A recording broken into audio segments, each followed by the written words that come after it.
Hey everybody, Sam Kwok here, and welcome to another episode of Keeping Up with Jesus podcast, where we ask questions such as, what does it actually mean to follow Jesus on a practical level? Are you following religion, law, politics, or culture? Or are you truly following Jesus and really getting to be intimate with him?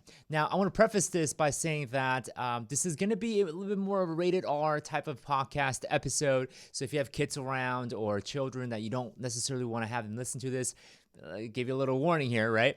And this is going to be super personal to me. And I am actually somewhat, I wouldn't say worried, but I was a little nervous sharing this, or nervous thinking about sharing this, right? And it has to do with the 4-letter P word. And someone on Facebook jokingly said poop. I'm like, no, it's not poop. It has to do with porn. And it's about my journey and my struggle with pornography. And a lot of times when we talk about this inside the four walls of the church, there's a lot of shame or there's a lot of taboo-ness, right? There's almost this, surprise or gasp, like, oh my gosh, how could he be into porn, or how could we watch porn? And I want to address that for a second. And I also want to preface this episode by saying, there is no shame or condemnation that are in Christ. And this is not an episode or a podcast to tell you, oh, how dare you, or, shaming you or condemning you. I want this episode to be wrapped with all the grace in the world, all the love in the world, not Sam Kwok's love, but the love that comes from the Father. And that's what I preface this episode with. It's not to say, hey, woe to you, right, who watch porn, right? And of course, watching porn has a lot of unhealthy consequences. And some of you guys might be shaking your head and saying, no, it's completely normal. It's a man thing to do, right? Everyone's doing it. It doesn't harm anybody. And I'll tell you what, it definitely has harmed me.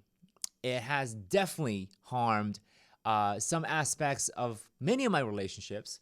And thank God that I was able to come to this not an arrival, but a process of healing early in my marriage. And I can say that, I wouldn't necessarily say I'm completely overcoming. I've completely overcome. I'm completely every day, right? I'm every day. I'm just laying my life and picking up the cross, and laying it down every single day. So, is my struggle with porn completely gone? Definitely not. 100% not.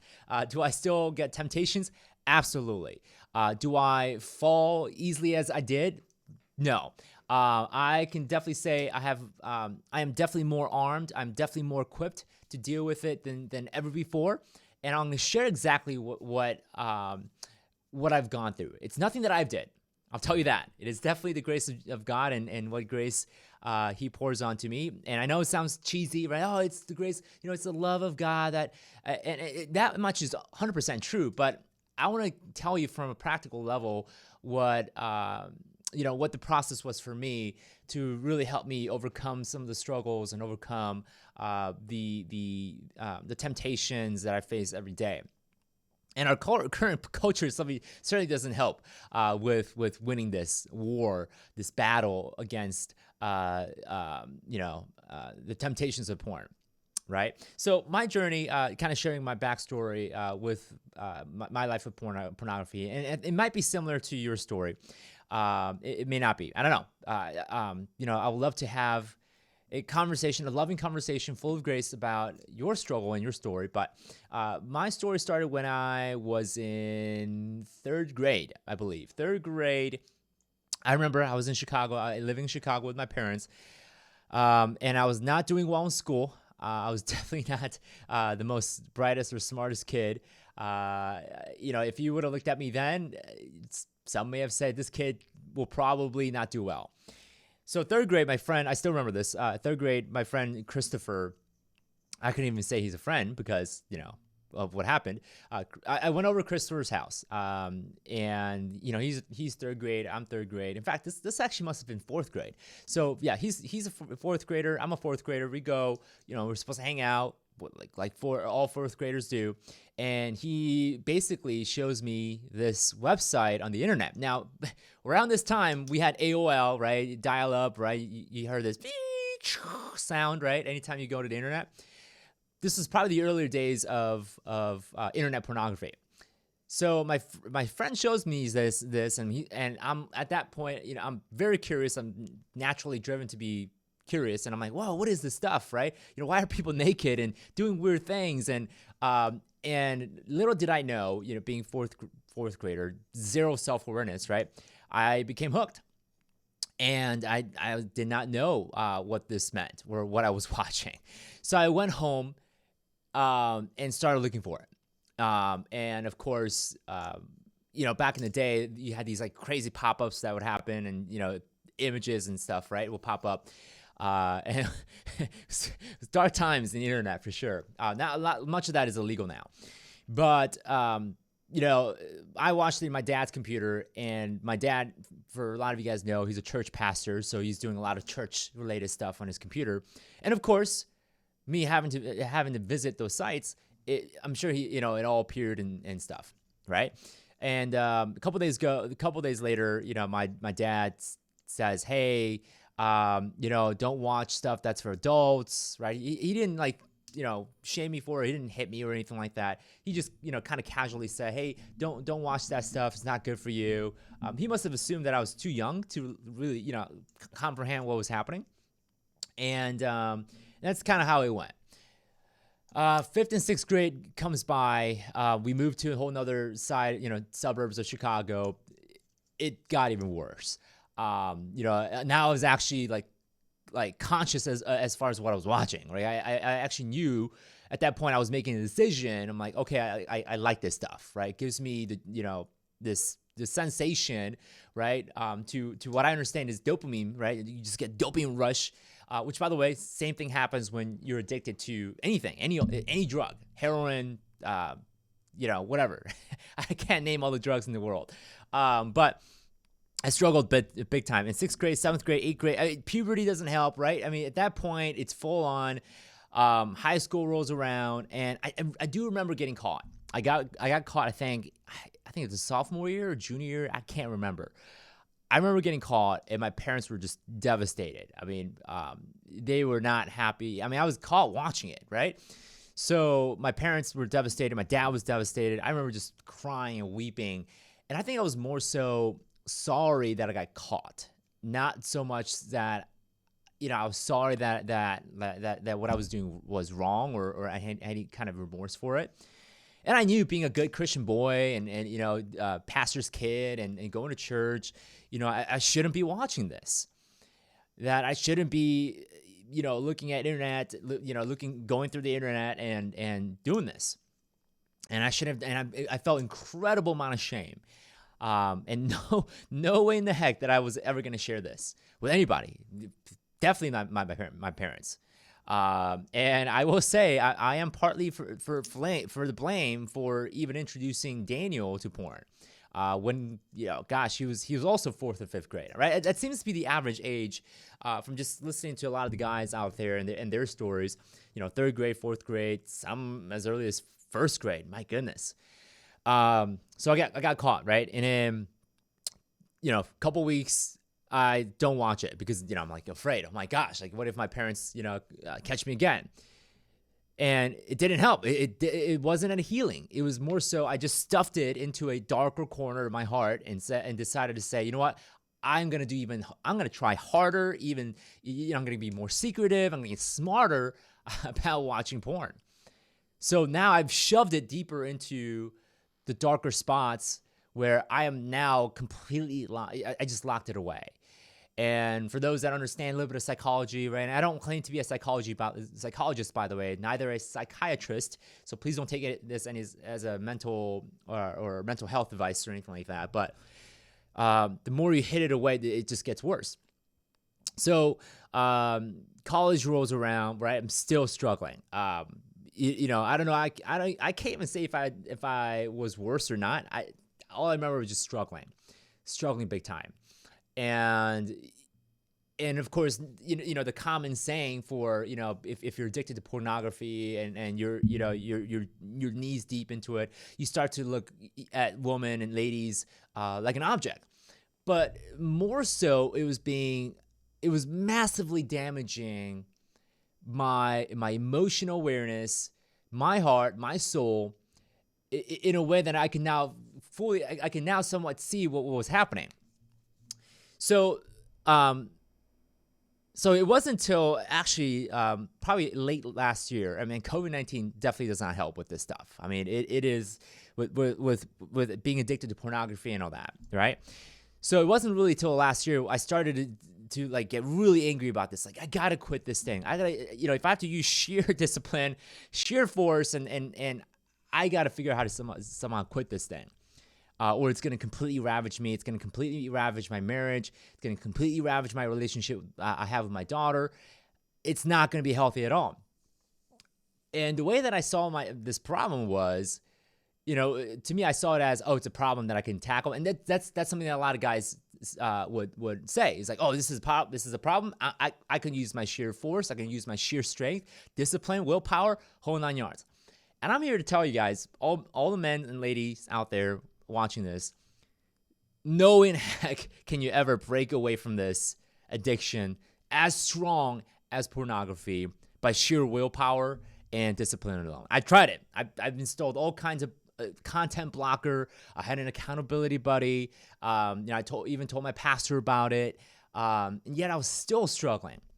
Why? Like, I'm using all the playbook, and I've tried everything, literally, content blocker. Tried using my phone, like a phone app, to basically track my habits. And I'm a business guy. I'm very entrepreneurial. I'm a very, very much of a go-getter.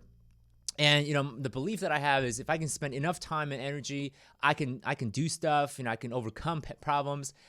But this was the one thing that I just could not fight and win. It was way too strong. So I started, watching videos on TED Talk, and this is actually, of course I prayed. I was like, God, I'm struggling with lust. I'm struggling with pornography. I'm struggling with this very fact that I look at what you've created, and it's completely distorted. And I prayed to God to take this away from me. I was like, God, I'm, and you know what? And we'll have a separate episode about this, but every time I watched porn, did stuff that I'm absolutely shameful for, I would say a prayer afterwards saying, God, forgive me. I'm sorry. I'll never do it again. Right? It sounds familiar, right? Never do it again. And, I just felt so terrible. Right? I felt so much shame. And at that point, I'm feeling God will never probably hear my prayer.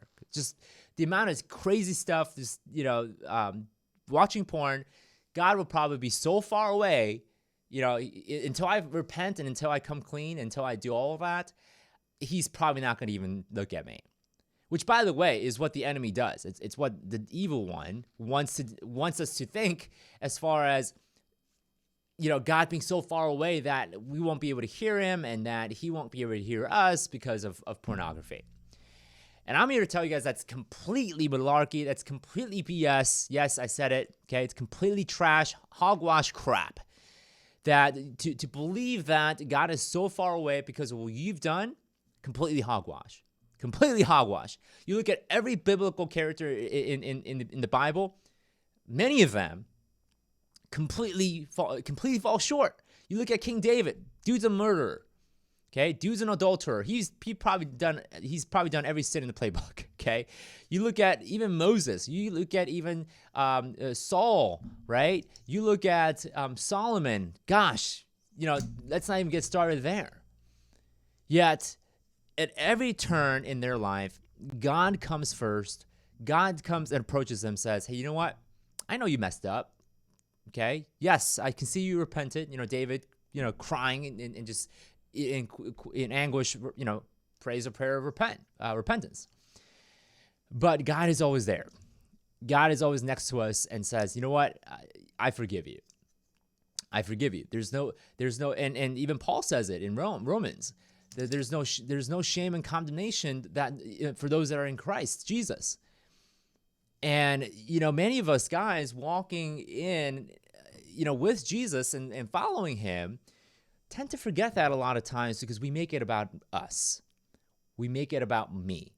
what can I do to break away from shame? What can I do to fight this guilt? What can I do? No. No, it's not about you. It's about him. The fact that he came down here to build a relationship with us, to reconcile. Yeah, it's not about us. It's about responding to what he's doing, he's done, and he will do. So here's kind of bring it all kind of the full circle. So God has led me to watch this TED Talk. Yes, God can use TED Talks, okay? And I watched this TED Talk video. I'd be more than happy to share this with you guys. It's about addiction. I can't remember the exact guy, the presenter. I think he was a doctor or a researcher, but he basically wanted to share this story where he really wanted to figure out what causes addiction and how to break away from that. So there was a research done, a bunch of lab rats, right? They took a single rat, a single mouse, put it in a cage, an aquarium, and they had two water bottles, two water supply, one that's just regular water, and the other water was laced with nicotine. Okay, nicotine can be very addictable, right? Addicting. And they kept the rat alone. The rat was there, and over time they observed, right, through science, they observed that the rat was increasingly drinking out of the water laced with nicotine. So basically, the rat got addicted to nicotine, right? The rat was no longer drinking normal water, was drinking the water with nicotine in it. Now, different variable. So that was the initial kind of experiment. They did another experiment where now it's not just a single rat. They put additional rat in there. They put I think 3 or 4 other rats. So basically a group of rats along with many other. Now, the results were profoundly interesting, and I was blown away. And this really helped me understand that. This led me to some thoughts and prayers that ultimately kind of helped me break out of this pattern of going back to porn. So basically what happened was same kind of variable. They put regular water and water laced with nicotine. A few weeks go by, none of the rats had any correlative addiction to the nicotine water. And why is that? Well, what was interesting, the only difference is the rat being alone versus the rat being in a community. The rat being in a group. That was a big game changer. Not only was it observable by, actually looking at the rat's behavior, but they actually, linked their brain, right, to see if there was any activity there. It was, and just that fact just blew me away. So it made me wonder, hold on. So if this is true with rats, as and I'm probably oversimplifying this, but could this be also true with humans, with people? After all, God created us to live in community. God created us to live in groups and with harmony, with peace with other people. And you look at, you go back to in Genesis where God creates Adam, and Adam's alone. He's incredibly lonely, right? The very fact that God saw that Adam was lonely, he was alone, created us a woman. Now, here's where I'm making a connection with the struggles of pornography and all that. As soon as I realized that, I had this crazy epiphany. It's from God. It's definitely from God. This has to come from God. Basically, the epiphany is like, oh my gosh, I'm lonely. That's it. The reason why I'm finding and I'm searching or seeking for an outlet or a way to bond with something is because I'm lonely. That's it. And at the moment I realized that, holy smokes, holy crap, right? It was a huge eye opener for me, because this can look different for many people. This could be they're addicted to smoking, they're addicted to drinking, they're addicted to drugs, and basically the same research that I kind of shared about the conclusion, the analysis conclusion was people are naturally bonding at all times to relieve the loneliness. The key is what people are bonding to. Are we bonding with other people? Are we bonding with God? Are we being intimate with our spouse and girlfriend, boyfriend, right? Whatever the case might be. And I realized that's the key. And it made me realize that I I was definitely not intimate with my wife, and some people are like, oh, what do you mean? I mean, obviously you're loving her well, you're treating her well, and you guys have a kid together. What do you mean you're not intimate with her? Well, glad you asked. One of the big challenges for men, including myself, and this is something I'm still practicing out of. I'm still working on this, and I'm better phrase, I'm allowing God to work in me.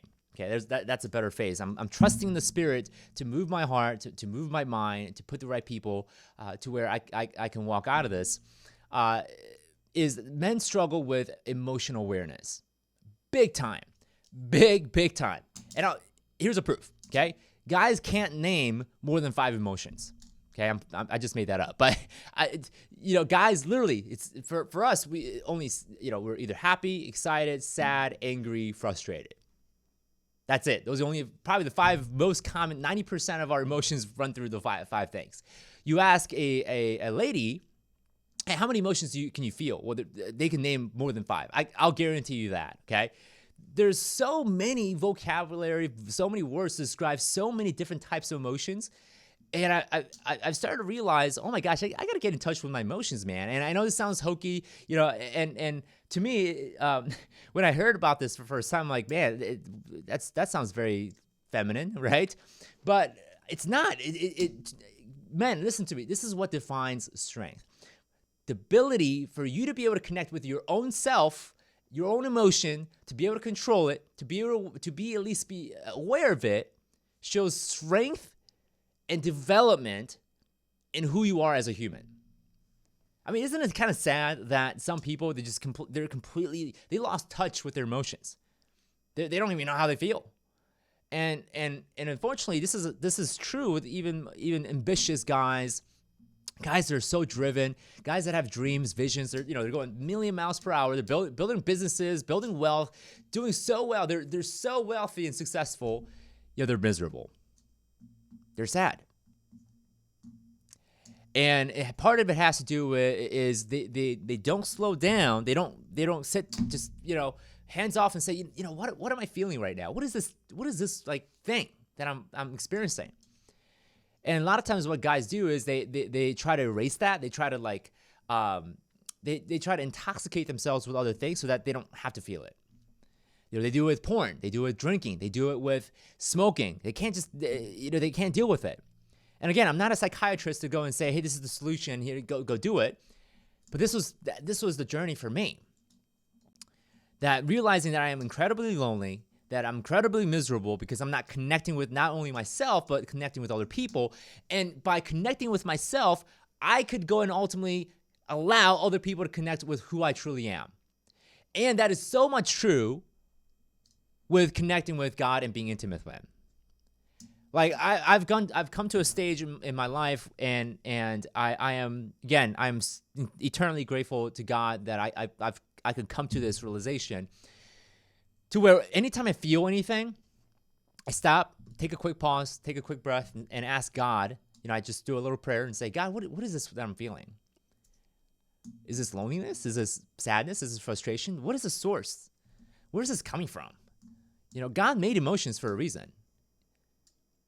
So I asked God, like, hey, what is this? Like, I don't know. I don't know what it is. Like, you tell me why. Hey, you made me, God. So go, please. I need to know what this is. And I want to give this to you. I want to let you know. And of course, God knows, that I'm feeling, frustration, sadness, happiness, joy, excited. Of course He knows. But the fact that I am letting myself be known to God, I'm letting myself open, being vulnerable by saying, God, I feel frustrated, or I feel sad, or I'm excited, right? By sharing all those moments with Him, I'm opening my emotions to Jesus. It's actually been really cool that I get to also kind of feel what God might feel, which is pretty good, like getting closer to His heart, so that I can kind of resonate with what He's feeling, what He's thinking about me, what He's thinking about the situation.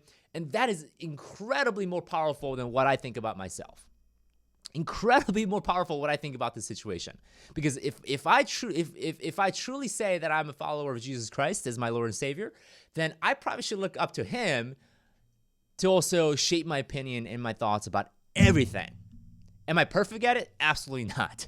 Absolutely not. Sometimes Sandquak can get in his way, and he's going to insert his own thoughts, his own opinion, and his own way. But I trust in the Spirit to remind me that, hey, he is the one that drives my opinion and my thoughts, not me. That is, and to me, that's how I interpret, what it means to die to myself. To die to myself every day so that Christ can live in me. To me, that's what it means.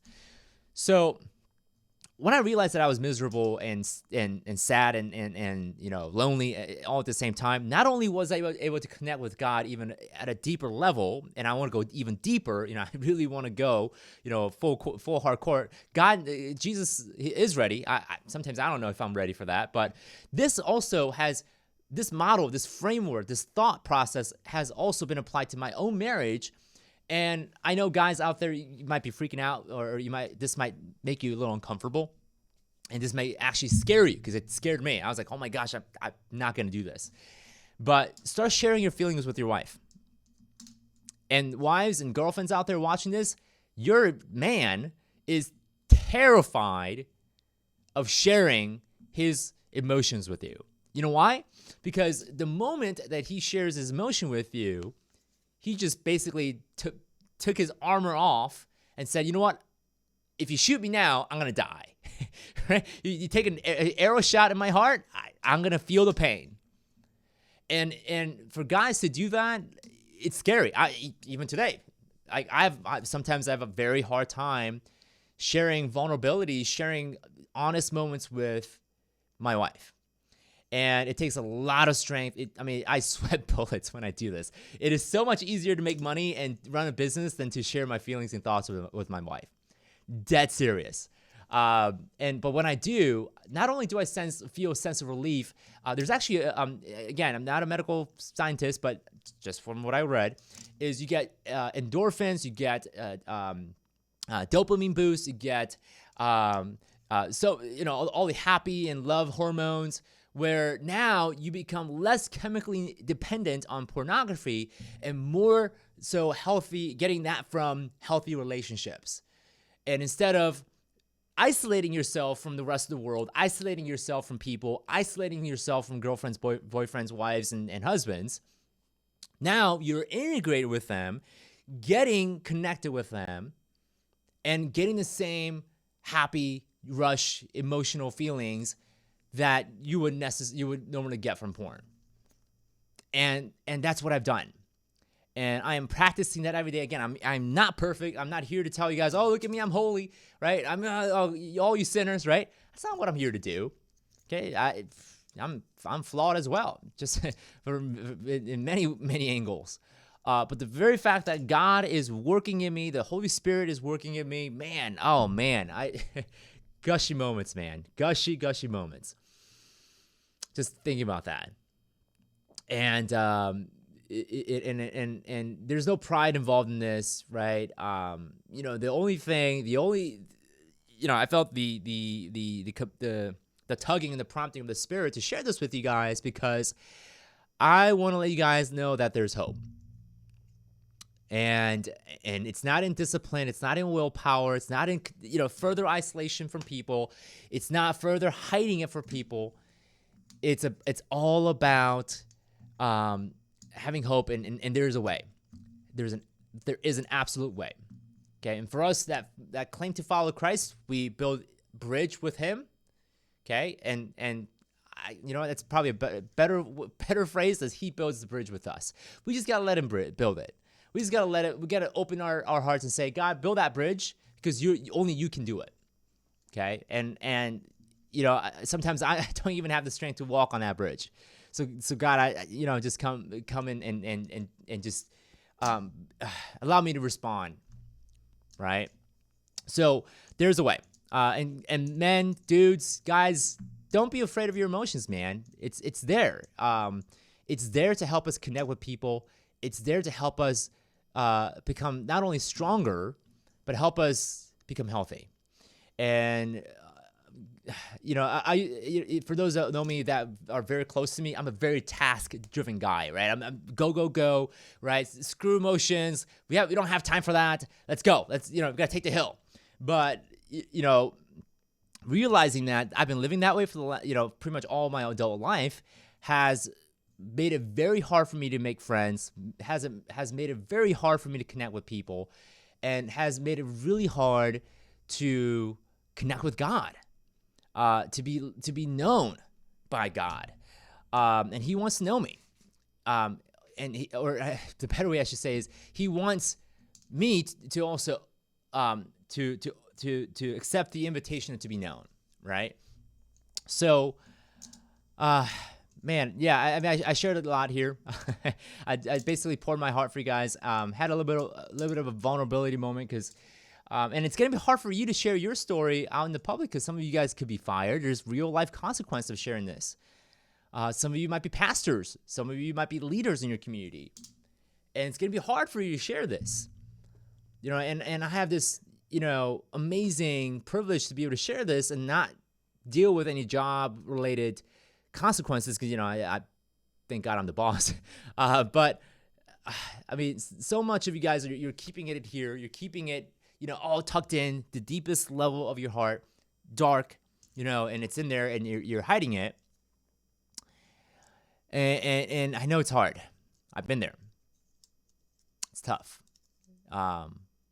Sometimes you feel like you're fighting it alone, and that's what the enemy wants. The enemy wants to make sure that you guys buy into this lie that you're alone.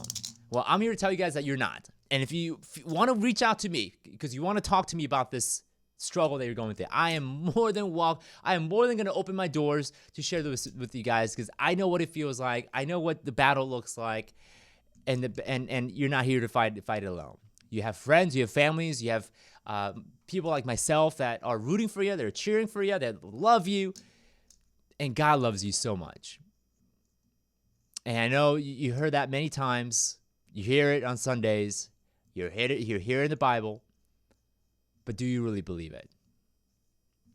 Do you really, really, really deep dive believe it? And are you receiving it? Because you can't love people, you can't love your kids, you can't love your spouse if you yourself are running empty of His love. So, friends, I sincerely pray that whatever bondage and chain that the enemy has wrapped you around, I sincerely believe, I hope and believe and pray that you trust the Spirit that He will guide you. It doesn't have to be now. It doesn't have to be tomorrow. It doesn't have to be right away. God's got His timing. He's working. Okay, He's working, and so you just trust Him. And that and for the fact that you've listened to this for a reason, trust that He's got something for you, and be open to the idea, and know that you're not alone. Okay, and acknowledge that. If you're struggling with something, it's probably because of loneliness and feeling isolated. So my charge and my challenge to you is that get in with groups. Talk to me, okay? Talk to guys that are struggling. This really, by the way, talking with a group of guys definitely helped me a lot. I mean, that was a huge game changer because now I was able to connect with those guys and I feel less isolated, less lonely. And dopamine boost, all kinds of cool stuff. So that being said, guys, if you are a man listening to this, I hope this gives you an incredible amount of voice and articulation to what you weren't necessarily able to articulate. If you are a lady, a wife listening to this, I really hope that this helps you understand what guys are going through and what's in here. Because I know your husbands and boyfriends don't necessarily share that all the time with you. I hope that it somewhat opened kind of a window to our brains and show you what goes on up in there. So for ladies listening to this, my challenge to you is don't use this against any men. If you yourself is struggling with this, I've just kind of shared my story with you. But if your husband or boyfriend or significant other, any man in your life that you love, more than likely they're probably addicted to pornography. And what I would challenge you guys to do is extend grace, extend love, extend understanding, and never ever shame a guy for their struggle. Help them, encourage them, support them. Because the more you shame them, the more you guilt them, the more you condemn them, the more you judge them, the farther and farther they will be. They'll walk into the territory of isolation, and that makes the problem worse. Okay. So that being said, guys, love you all. I sincerely do. And I hope that my sharing of my story has helped convey that. Love you guys. And, I share this. If you want to share this podcast episode with other people, I highly implore you to do so. I'm not here to get famous. I'm not here to get millions of listeners. What I'm here to do is speak into what God has spoken to me, or at least tugging in my heart, and just sharing my journey, sharing my walks with Christ, and kind of show you what that's like. So that's what I'm here to do. So that being said, I appreciate you guys allowing me to be authentic. I appreciate you guys allowing me to be honest. I appreciate you guys not condemning me, shaming me, or putting me on a timeout. I appreciate you guys just listening. I really do. And sometimes that's all that matters, is just to listen and understand and get to know that person. So that being said, guys, thank you so much for watching, or if you're watching this on YouTube, do consider subscribing. Again, I'm not asking for anything. If you guys want to share, that would be amazing. If you want to share this we're on Spotify, Apple Podcasts, Google Podcasts. I think we're also on Stitch. I don't remember. But that being said, guys, please, if you guys want to share this because it was powerful, go for it. I don't expect you guys to do so, but only do it if you feel like you got some impact and you got something out of this. So, yeah. All right, guys. Love you. And Daniel will be sharing his story next week, so definitely tune in, and we'll see you in the other episode. Take care.